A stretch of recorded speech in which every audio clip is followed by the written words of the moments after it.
Hi hello வணக்கம் welcome to budget TV. இன்றைக்கி நம்ம ஆவடி ரயில்வே ஸ்டேஷன்லேருந்தோம் அதே மாதிரி வந்து மார்க்கெட்லேருந்து கிட்டத்தட்ட ஒரு 2 நிமிஷம் டிஸ்டன்ஸில் இருக்க ஒரு ஃப்ளாட் தான் பார்க்க போகிறோம். இந்த ஃப்ளாட்டோட வந்து இது கார் பார்க்கிங்கு.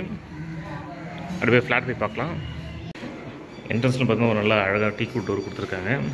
அதேமாதிரி இதோட ஸ்கொயர் ஃபீட் பார்த்தீங்கன்னா வந்து டோட்டலாக வந்து 940 ஸ்கொயர் ஃபீட்டு. நீங்கள் ஹால் பார்த்தா தெரியும் எவ்வளோ பெருசாகுன்னு. 940 ஸ்கொயர் ஃபீட்டு. இதோட யூடிஎஸ் பார்த்தீங்கன்னா வந்து 566 566 ஸ்கொயர் ஃபீட் யூடிஎஸ் கொடுத்துருக்காங்க. நல்ல ஒரு வைடான கிச்சன் கொடுத்துருக்காங்க. அது பக்கத்துலேயே பார்த்தீங்கன்னா அவங்க வந்து நல்ல ஸ்பேஷியஸான வந்து ஒரு இது பெட்ரூம் கொடுத்துருக்காங்க.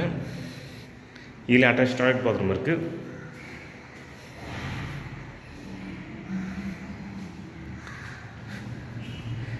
அதுக்கு நெக்ஸ்ட் அப்படியே போனால் வந்து நெக்ஸ்ட்டு பெட்ரூமு. இதுக்கு வந்து காமன் டாய்லெட் பாத்ரூம் கொடுத்துருக்காங்க. இது இன்னொரு பெட்ரூமு. அந்த பெட்ரூமுக்கு ஒட்டினா வந்து அட்டாச்டு பால்கனி கொடுத்துருக்காங்க. ஆக்சுவலி இது வந்து நீங்கள் பார்த்தீங்கன்னா வந்து ஸ்டேஷன்லும் சரி பஸ் ஸ்டாண்ட்லும் சரி மிஞ்சி போனால் ஒரு 2 மினிட்ஸ் வாக்கப் டிஸ்டன்ஸில் வந்துடலாம். அதே மாதிரி ஸ்கூலு காலேஜஸ் எல்லாமே நிறைய இருக்கிற ஏரியாவில் தான் இது அமைஞ்சிருக்கு. இதோட ரேட்டு வந்து நான் டிஸ்கிரிப்ஷனில் கொடுக்குறேன். அதில் பார்த்துட்டு நீங்கள் வேணும்னா நீங்கள் கால் பண்ணுங்கள். தேங்க்ஸ் ஃபார் வாட்சிங்.